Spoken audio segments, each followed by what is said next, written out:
Okay, right now we're at the fully booked High Street U-View to watch Zombadines.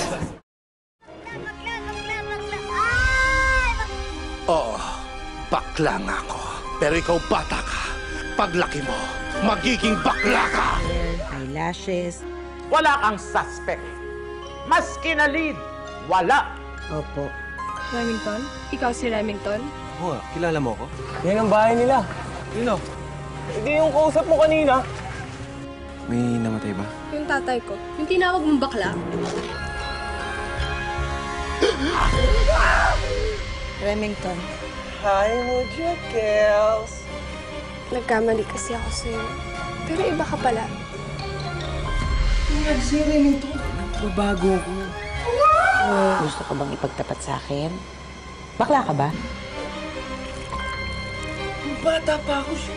Pa sa akin. Charot terang sprigitik, umapir ka, Vakler! Ano? Bakit? Ganun yung amoy ng pabango mo. Amoy tae. Hayop ang make-up. Very fresh ang approach. Ang daring.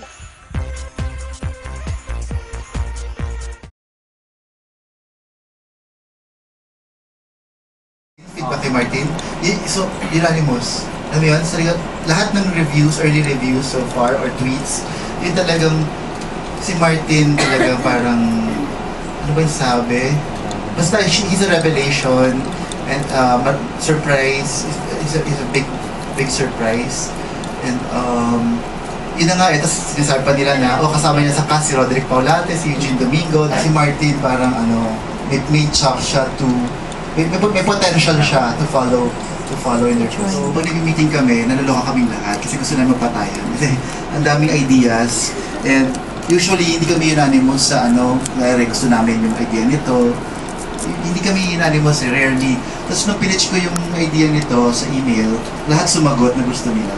Sabi namin, siguro ito na yung una natin gawin. So, kasi nagsimula nga siya dun sa sumpa, diba, na premise. Tapos noon, habang bine-brainstorm namin, sabi namin, hindi naman enough yun to sustain a full-length movie. Parang, we knew there had to be a parallel story or another narrative thread. So, yung isang narrative thread nga is medyo may pagka-science fiction na gaydar. Diba? So, yun. Tapos yun yung naging parang logical, consequence ng science fiction story na yun was may gaydar, may victims. Tapos what if something happens so that these two narrative threads meet, and then also what if binuhay yung mga victims ng gaydar. So parang lang yun, hindi talaga pinlano na maging zombie movie.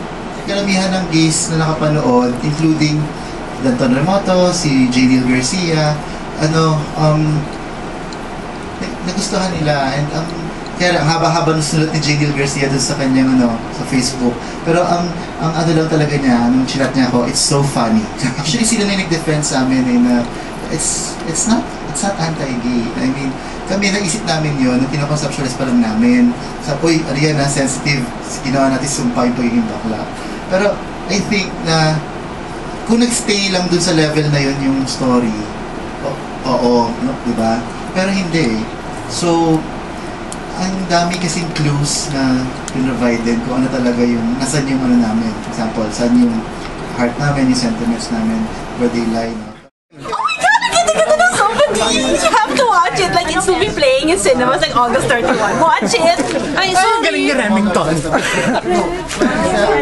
Ang galing ni Nora. Amazing. Ay, ganon! Award! Film Pretty much somebody! Ay, ganun.